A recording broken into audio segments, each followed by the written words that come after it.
Magandang oras mga kababayan, mga ka-Golden Boy. Baste Duterte sumibat na dahil natakot nang mapanood niya ang training video ni General Torre. Ngayon, ang kanyang kapatid na si Pulong to the rescue. I-rescue ang dangal ni Baste Duterte dahil sa karuwagan. Duwag, walang isang salita manang-mana sa ama. Magaling lang magdaldal at bunganga, di ba? Pero walang paninindigan kung anong sinasabi. Kaya ito ang ating video, courtesy sa atin ng Batang Manila 2Hits. At bago tayo pupunta kay Batang Manila 2Hits, atin mo na panoorin tong video recap kahapon ito na pahayag ni Baste Duterte na ayon sa kanya, unggoy na naman unggoy daw si General Torre. Kaya sino bang hindi magagalit nito? Grabe talagang bunganga, dapat talaga boxing na para malaman. Kaya ito ang video atin muna panoorin at bigyan ng reaksyon. Huwag ka mag-alala, Torre, kasi matagal ko na talaga gusto makabugbog ng unggoy. Kung gusto mo lang talaga ng suntukan, bakit kailangan mo pa ng charity? Why do you need kailangan mo pang gamitin yung nangyayari ngayon na baha dyan sa Metro Manila? Ayan, so ako na lang sasagot dito mga kababayan. Mabuti ang intensyon ni Torre kasi hindi niya dinaan sa bugbugan lamang. Kung mag-boxing lang naman ay dapat merong kita, di ba? Parang professional fight. At ang kita nito, ang proceed, ay mapunta talaga sa mga nabiktima at mabiktima pa ng pagbabaha sa Metro Manila. At bakit nagbabaha ang Metro Manila? Yan ang dahil sa ninakaw ng mga pundo para sa flood control na nitong mga Escudero 13 na yan. 13 Escudero 13 ngayon, hindi 11 na mga senador. Lahat ng mga yan daw ay nakikinabang sa flood control budget na 142 billion pesos. Kaya nasa hot seat ngayon si Boy Kilay, si Escudero, yung Kilay na tato lamang ay nasa hot seat at mukhang iimbestigahan kung saan napunta yung siningit niyang budget na 142 billion para sa mga projects at flood control. Kaya ito, balik tayo dito kay Baste, napakaduwag. Pumunta yata ng Indonesia o Singapore kahapon lamang. Sumibat kasi nakakahiya napanood niya ang training video ni General Torre. Sabi niya baka mamatay daw sa bugbog si Torre.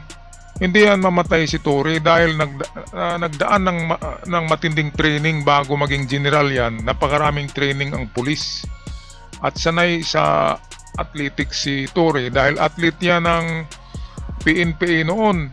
Nagmamaraton yan, nagbibisikleta at nagbuboksing. Kaya kahit matamaan yan ni Baste, ay hindi yan kaagad mapuruhan dahil matigas din ang katawan ni Torre. Kita naman natin yung mga muscle sa binti niya, di ba? Yung mga muscles. Noong nag-jogging siya, ang lalaki pala Kaya makikita natin na runner, cyclist, at marunong ding ng boxing. Kaya itong bunganga ni Baste, kaya humahaba yung baba niya dahil sa kadaldalan na hindi paninindigan. Walang tok-to-tok, walk-to-walk Yan ang masama sa tao, yung palaging naghamon tapos kapag kakasahan ay babahag ang buntot, tatakbo. Ito lang naman palaging ginagawa nila kapag si Sara naman ang merong kaso, di ba? Naka-schedule ang kaso ni Sara, ay sisibat din si Sara sa ibang bansa. Kaya ganito na ang kanilang trending Manang-mana talaga. Alright, patuloy tayo sa video. Bakit na-blurred tong tattoo sa Bakit bina-blurred ito? Ipakita yan para makita ni Trillanes. Merong mga code ang design yan Merong mga code daw yan ang design, sabi ni Trillanes. Wag na i-blurred yung mga tattoo na yan. Saan ba kayo nakakita ng public official na malaki ang mataas ang pwesto na napakaraming tattoo sa katawan? Parang dinaig pa si Post Malone Grabing tattoo yan. Hindi yan bagay sa pagiging public official. Grabe. Kaya dapat ipagbawal yung mga kumandidato sa pagka-public official. Dapat bawal ang grabing napakalaking mga tattoo, napakarami. Okay lang yung tattoo na maliit lang at may kabuluhan, may meaning na mga designs. Hindi yung ganyan na sa Yakuza na yan Kung hindi yan Yakuza, mafia talaga yan. Okay, patuloy tayo sa video. Pero bago siya kumasa sa laban, nagbigay ng kondisyon ng nakababatang Duterte. Kung serious ka talaga, ha? These are my conditions. Pakiusapan mo yung amo mo na presidente and let it come out of his mouth that all elected officials should undergo a hair follicle drug test. Ayan, so pare-pareho ang mga salita niyan, ang salita ni Buljakira, Maharlika, mga pulikol-pulikol. Yung pulikol test na yan, hindi naman pwede yan na lahat ng magpapulikol lahat ng public officials. Kasama naman siya dyan, tsaka si Pulong, siguradong positive yung kanilang hair follicle. Kaya kung sasabihin ni PBBM na okay, mag-hair follicle tayong lahat, sigurado ako na sisibat na naman ang dalawang ito. Di ba mga kababayan? Ano sa palagay nyo? Ang tao ba na napakaraming tattoo ang lahat ng katawan? Tapos member daw yan ng Hong Kong Triad o Chinese Mafia. Di ba? Hindi ba nakatikim ng droga? Sabihin nyo nga sa ating comment section mamaya. Okay, punta na tayo ngayon kay Batang Manila 2Hits. Atin muna pakinggan ang sasabihin pa nitong kung unggoy si kung unggoy si Tory, anong tawag natin dito? Baka chimpanzee, di ba? Okay, balik tayo sa video. Papalagan ko yung charity mo na yan. Kasi mga kababayan, to the rescue si Kuya si Kong Iyot, mga kababayan, to the rescue. Okay, so ito si Batang Manila 2Hits. Atin to, ka-vlogger din natin to. Magaling din to, magbigay ng komento. At ito, titirahin na dito si si Pulong, kaya kumuha ako ng video sa kanya na bigyan natin ng reaksyon. Kasi nga, to the rescue ang brother To the rescue. Kasi duwag tinakpan niya yung karuwagan ni Baste. At siya naman ngayon ang sumasagot. Nagpublish na naman ng kung ano-ano. Baka daw mamatay si si Tory pag natamaan ni Baste. Bakit si Tory? Ano ba yan? Hindi ba yan nagdaan ng napakaraming training ng siya mag-PNP? Katulad ko, ako'y athlete ng triathlon. Nag-aaral din ng mixed martial arts. Kahit sa edad ko na 50 ngayon, ay kung matamaan man ako ng batang martial artist, ay kapag makaganti ako, alam ko kung saan ko patatamaan. Dahil sa mas mataas ang experience ko sa ganyan. So, katulad din yan kay Tory. Kahit matamaan si Tory, basta hindi mapuruhan, ay makaganti din yan. At saka kita naman natin 10 ikot sa oval. So kayang-kaya nga nito ang 12 rounds. Kasi 12 round boxer ito ng PNPA noon. Kaya wag magsalita ng mapatay daw sa bugbog si Tory. So ito, balik tayo kay Batang Manila 2Hits. At pinagtanggol itong kanyang kapatid na si Baste Duterte. Meron siyang statement. Pero bago yan mga kababayan, ito pinaka pinag-uusapan ngayong araw na ito ay yung paglabas po ng desisyon ng Supreme Court at sinabi nila na itong impeachment complaint kay Sara Duterte ay unconstitutional. Ito po ay legal na usapin. So medyo deadly muna tayo kasi hindi naman po tayo abogado. Okay, so unconstitutional. Ibig sabihin ay hindi sumusunod sa batas ng ating bansa. So hindi ba unconstitutional ba yung hanapin natin kung nasaan napunta yung 612 million pesos na nilustay ni Sara sa 11 days lamang? Yan lang naman ang gustong ma-prove ng mamamayang Pilipino na nasaan napunta yun para yun sa dapat ibigay yun sa taong bayan sa mga proyekto, pero nasaan napunta? Yun lang naman, tapos sasabihin ng Supreme Court unconstitutional. So, alin ba ang mabigat dyan? Itong desisyon ba nila na ibasura ang impeachment? O mas mabigat ang tanong ng taong bayan kung nasaan ang pera na milyones? Imagine, 612 million o 642 million ba yun? Basta't 600 million yun na nawala, 11 days nilustay, at ayon sa kanyang mga resibo ay napunta sa mga chichirya, mga dudunggang, at kung ano-anong mga kamuting kahoy gang na mga pangalan, di ba? Nasama pa nga si Marian Rivera At yung piyuna-piyuna na yun pala ay si Inday Lustay yung piyuna Okay, so kaya pala itong itong Lord ng mga sabungero na Inchik, kaya pala sinabi na kaya naming pasukin ang Supreme Court. Kaya naming malakas kami sa Supreme Court. Ibig sabihin, hindi sila masintensyahan. Kaya nga sa panahon ni Digong ay hindi nakulong si Atong, yung Inchik. Diba? Kasi meron pala silang 13 out of 15. So meron lang dalawa na hindi Duterte sa Supreme Court. So 13 sila out of 15 ka-judges sa Supreme Court, justices.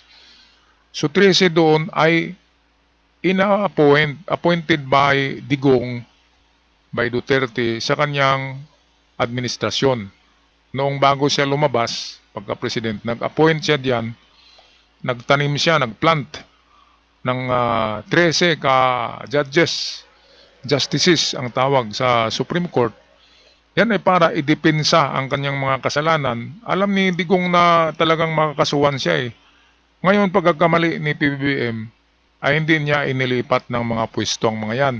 Pwede naman yan ilipat kasi merong power ang presidente na ilipat kung hindi man matanggal, di ba? Alangan naman natanggalin mo yan, eh, merong security of tenure. Kaya ang gawin ni PBBM, ilipat niya ng departamento itong 13. Eh, hindi niya nilipat eh, kaya nagkamali ang ating PBBM dahil sa napaka-busy sa trabaho. Hindi niya nasipat na 13 pala ka-justices ang meron si Digong sa Supreme Court. Kaya si Atong Ang ay malakas ang loob. At ngayon, ay maano na naman yung sa Bungiro case na yan kasi meron palang 13 ka-justices na DDS. At alam naman natin na si Atong at Digong ay nakinabang sa sabong.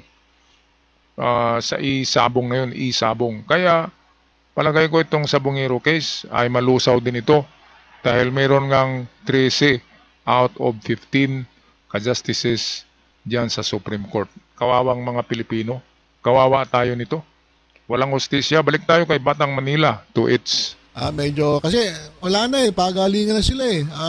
Iba-ibang interpretasyon, sabi ng iba, hindi daw dapat nakikialam ng Supreme Court. Kasi co-equal branches sila ng government. Sabi naman ng iba, kaya nga Supreme eh. Kaya Supreme Court, ibig sabihin dapat sundin itong desisyon ng Supreme Court. At iba-iba yung sinasabi ng mga abogado eh. Ngayon tayo, hindi naman tayo abogado. Dito na lang muna tayo sa Gedli. Hintayin natin kung ano ang maging labanan nila dyan po sa isyong yan. Basta ito ang sa tingin ko, bakit gano'n ang naging desisyon ng Supreme Court? Kasi sabi ni Richard Foronda Hidarian, Duterte has appointed as many as 13 out of 15 Supreme Court justices by 2022. Ayan, so 2022 pala na-appoint itong 13. Mahilig talaga sa demonyo si Digong, no? Kasi ang 13, ang 13 numbers ay ano yan, yung 13 covens of witchcraft. Sa witchcraft sa Europe, ang 13 ay nagiging bad luck. Kasi yan ang numero ng 13 ka mga mangkukulam o mga wizard sa history ng wizard at witchcraft. Ayan yung 13. At pagdating naman sa Apostoles ni Cristo, ay 13 din sila lahat. Merong 12 at si Cristo pang 13. Kaya ang 13 na numero ay pwedeng good numbers kung yan yung panig ni Cristo. At bad numbers naman yan kung yan yung mga wizard at mga witches sa Europe. Yan yung history ng lucky at bad 13. Kaya mahilig si Digong ng 13, di ba? Di ba sa Senado ay mayroon ding 13 ka DDS doon. So talagang 13 ang numero ni Digong eh. Ay talagang sa demonyo na numero. Okay, balik tayo kay Batang Manila 2H. Sinasabi ni Pulong Duterte, mga kababayan. Sabi ni Pulong Duterte na posible umanong mamatay si PNP Chief General Nicolas Torre III kapag napuruhan ni Davao City Vice Mayor Sebastian Duterte sa kanilang boxing match. Ito mga kababayan, si Pulong Duterte nagsalita pa ng ganyan. Bakit kinakailangan pa magsalita ng ganyan? Pag napuruhan ni Bastian, yan ay mamamatay. Bakit ka pa magsasalita ng ganyan? Unang-una, hindi naman matutuloy yan eh. Oh, at saka meron namang gloves. Mamamatay si Tory kung ang hawak ni Basti ay martilyo. Kaliwat kanan na martilyo ay kung matamaan si Tory ng martilyo sa ulo ay pwedeng mamatay. Pero may gloves eh. Merong foam yan. Kaya kung tatamaan ka dyan, mahihilo ka lang. Hindi ka mamamatay. Yung mga professional boxer nga, hindi na mamatay. Kunti lang sa history ng boxing na mayroong na-hemorrhage sa boxing. Si Manny Pacquiao, di ba natamaan niya ng pampatulog ni Marquez, namatay ba? Sobrang magsalita ang mga ito eh. Pero wala sa gawa, puro salita. Ito yung sinasabi na puro salita, wala sa gawa. Kaya ang iiwan na legacy ng mga ito, itong mga Duterte, ay masama sa ating kabataan dahil ito yung gagayahin eh, na trash talker ang tawag dyan.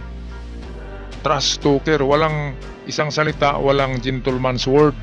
Kapag meron kang gentleman's word, sundin mo, tuparin mo yung mga sinasabi mo. Hindi yung puro salita, lalo na sa sa mga promise niyan sa sa kanyang mga proyekto, di ba? Salita ng salita lang eh, wala sa gawa. So ito atin pakinggan kung ano man sinasabi dito ni Pulong.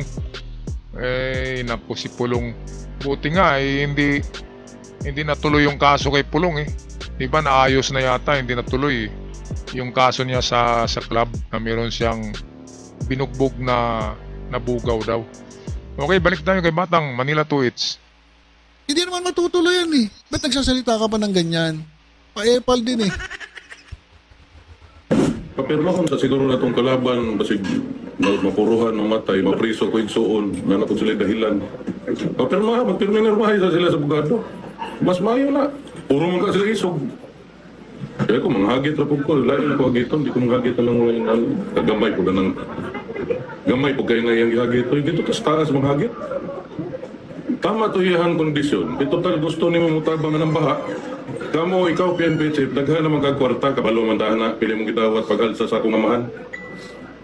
Anong di na lang kamo dunit diretsos gibahaan? Gibuhat pa ng kondisyon ng sa akong igsuon, magsumbagan na yun. Yan yung salita ng mga duwag, di ba? Isabi ni Pulong na yung hinamon mo naman ay maliit lang. Maliit ba yung si Basti ang laki-laki ng katawan, yung dami pang tattoo? Dapat kung magpatato ka ng marami, dapat tigasin, di ba? At kaya yung mga tattoo na yan ay pang yan eh. Di ba alam na natin kung para sa yung mga tattoo na yan? Punong-puno ng tattoo eh. Kaya kung sa Japan, yakuza. Kaya kung yakuza ka, matapang ka. Kaya mong putulin yung daliri mo kapag itong nagagawa ng pagkakamali. Kung ganyan, kapag maraming tattoo ang tao, dapat matapang ka. At kung anong mga sinasabi mo. Kaya ito, to the rescue ang kanyang kapatid, sinabi na mga charity, bigay mo na lang sa tao yan. Hindi ganon, kasi general si Tory, law enforcement, di ba? Ihamunin ka ng isang kriminal sa daan, hindi ka ba papalag? General ka, pulis ka. Di ba kaya yan na ng ego ni kasi 2 beses na binanatan ni Basti si General Tory. Kaya siyempre yung ego niya, kaya gustong patunayan ni Tory na kahit sa bugbugan ay kaya niya, hindi lang yung batas ng kapulisan na matatakot ang tao kay Tory dahil sa batas. Hindi pwede si Tory makipagsuntukan kasi athletic na tao yan. Makita naman natin sa pangangatawan, di ba? 55 years old pa yan si Tory, malakas pa yan. Ganong panglakas yan, basta't palaging nag-training. Alright, anong masasabi niyo dito sa kahambugan? Tusan itong mga magkakapatid, mga kababayan, paki-comment sa ating comment section. Salamat sa Batang Manila Tweets sa ating nahiram na video. Ako'y magpaalam na, maraming salamat. At sa mga bago pa lamang napadaan, huwag kalimutan mag-click sa subscribers button down below. Malaking tulong para sa aming content. Hanggang sa muli, paalam.